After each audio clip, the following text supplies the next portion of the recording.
We should always follow the path shown by the great man. अर्थात हमें वो रास्ता हमेशा अपनाना चाहिए जो जिस पर महान लोग चले हैं।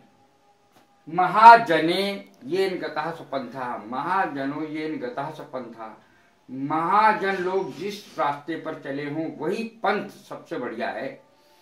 आज जो मैंने क्लॉज लिया है वो है एडजेक्टिव क्लॉज। नाउन क्लॉज मैं पहले ही बता चुका हूं। इसका अर्थ है विशेषण उपवाक्य।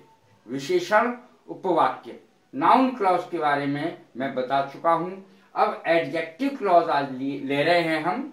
इसका अर्थ होता है विशेषण उपवाक्य, अर्थात वह वाक्य जो विशेषण का कार्य करे, जो नाउन और प्रोनाउन की विशेषता बताए, वो एडजेक्टिव क्लॉज कहलाता है। वह वाक्य जो नाउन या प्रोनाउन की विशेषता बताए उसे विशेषण उपवाक्य कहते हैं।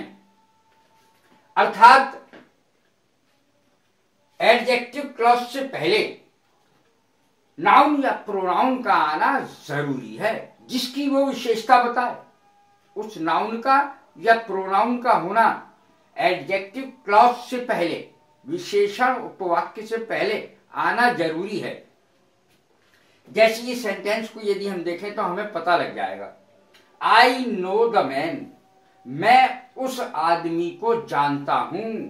Who had stolen your watch, जिसने तुम्हारी घड़ी चुराई थी। अब ये देखें, ये मैन है जिसकी विशेषता बताई जा रही है इस विशेषण उपवाक्य के द्वारा, एडजेक्टिव क्लॉज के द्वारा। क्या बताई जा रही है कि जिसने, हु माने जिसने तुम्हारी घड़ी चुराई थी, ये वही आदमी है। तो ये हो गया नाउन, और इस नाउन की विशेषता बताता हुआ ये पूरा उपवाक्य। अर्थात ये कौन सा उपवाक्य हुआ? एडजेक्टिव क्लॉज, एडजेक्टिव उपवाक्य। इस तरीके से विशेषण उपवाक्य बनता है। इसी को विशेषण उपवाक्य कहते हैं। फिर से सुनिए, आई नो द मैन, मैं उस आदमी को जानता हूं। Who had stolen your watch, जिसने तुम्हारी घड़ी चुराई थी। अर्थात इस मैन की विशेषता ये पूरा वाक्य बता रहा है। आप देखें, विशेषण वाक्य इसको कहेंगे क्यों? इसलिए कहेंगे क्योंकि इस नाउन की, मैन क्या है? नाउन, इसकी विशेषता बता रहा है पूरा सेंटेंस, इसीलिए इसे विशेषण उपवाक्य कहेंगे।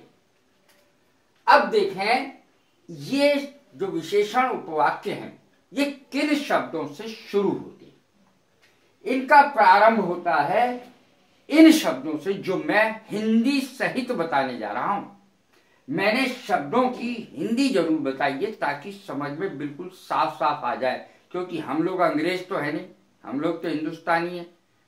अंग्रेजों की बात छोड़ दो, हम लोग तो हिंदी के द्वारा ही अंग्रेजी सीखते हैं। हु माने जो जिसने, हु माने जिसे जिसको, हुज जिसका जिसकी। ये मैं अर्थ बताता जा रहा हूं, फिर से देखो। हु जो जिसने, हुम जिसे जिसको, हुज जिसका जिसकी, विच जो जिसने जिसे जिसको। ये इनके चार चार अर्थ हैं। दैट जो जिसने जिसे जिसको, एज जो जिसने जिसे जिसको, सेम अर्थ हो गया।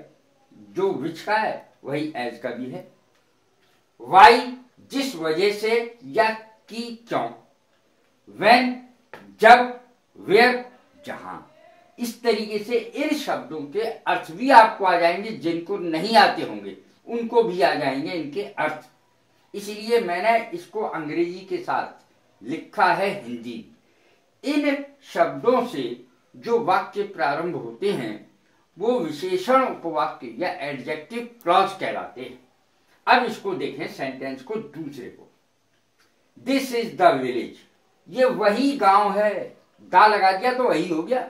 This is the village, this is the village where जहां आई वॉज बॉर्न, मैं पैदा हुआ था। वेयर आई वॉज बॉर्न, अब ये इस गांव की विशेषता बता रहा है वेयर से। ये सारा वाक्य ही इस गांव की विशेषता बता रहा है। क्या? कि मैं वहां पैदा हुआ था, जहां मैं पैदा हुआ था ये वही गांव है। तो विशेषण उपवाक्य हो गया, ये एडजेक्टिव क्लॉज हो गया, ये एडजेक्टिव की हिंदी विशेषण। दिस इज द टाइम, अगला वाक्य, दिस इज द टाइम, ये वही समय है। व्हेन यू शुड स्टडी, जब तुम्हें पढ़ाई करनी चाहिए। This is the time when you should study. अब ये फिर नाउन आया और नाउन की विशेषता बता रहा है ये व्हेन, जब तुम्हें पढ़ाई करनी चाहिए, यही समय है जब तुम्हें पढ़ाई करनी चाहिए। व्हेन माने जब। अब देखें अगला वाक्य। यदि, उससे पहले कुछ बताना पड़ेगा मुझे, यदि पहली क्लॉज में सच या सेम शब्द आए, पहली क्लॉज ये है, पहली क्लॉज में सच SUCH या SAME सेम, ये दोनों में से कोई भी शब्द आए तो अगली जो एडजेक्टिव क्लॉज है वो एज से शुरू होगी, एज से शुरू होगी। ध्यान रखें इस बात का। मैं ये सेंटेंस अब बताऊंगा आपको। This is the same cow, ये वही गाय है।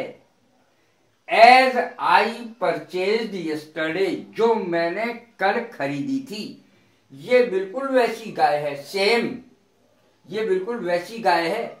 कैसी? जैसी मैंने कल खरीदी थी। As I purchased yesterday.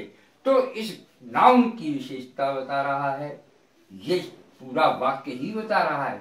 तो ये वाक्य इन शब्दों से प्रारंभ होंगे जो मैंने अभी आपको बताए थे, तो ये एडजेक्टिव क्लॉज कहलाएंगे। अब एक और वाक्य का मैं उदाहरण देता हूं, और क्योंकि वो वाक्य बहुत अच्छा है।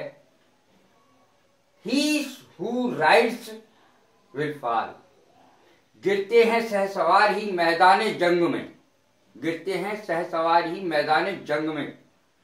अब देखें, he who rides will fall, जो चढ़ता है, घोड़े पर बैठता है, वही तो गिरेगा। जो साइकिल चलाना सीखता है वही तो गिरेगा। अब साइकिल चलाना ही नहीं सीखे गिरने के डर से, तो ठीक थोड़ा ही है। ही, अब ही क्या? प्रोनाउन, जो नाउन या प्रोनाउन की विशेषता बताए वो सेंटेंस विशेषण उपवाक्य कहलाता है। He who rides will fall, he, वह जो चढ़ता है वही गिरता है। अर्थात ये क्या हो गया? Who rides will fall. इस तरीके से ये सेंटेंस इन शब्दों से प्रारंभ होते हैं जो मैंने शब्द हिंदी के साथ बताए हैं, जैसे कि who, whom, whose, which, that, as, why, when, where। ये शब्द हैं वो जो विशेषण उपवाक्य में एडजेक्टिव क्लॉज में प्रयोग किए जाते हैं। तो यदि ये मेरा पढ़ाया हुआ एडजेक्टिव क्लॉज यदि आपको अच्छा लग रहा है तो शेयर करें, सब्सक्राइब करें, लाइक करें। God bless you. Thank you very much.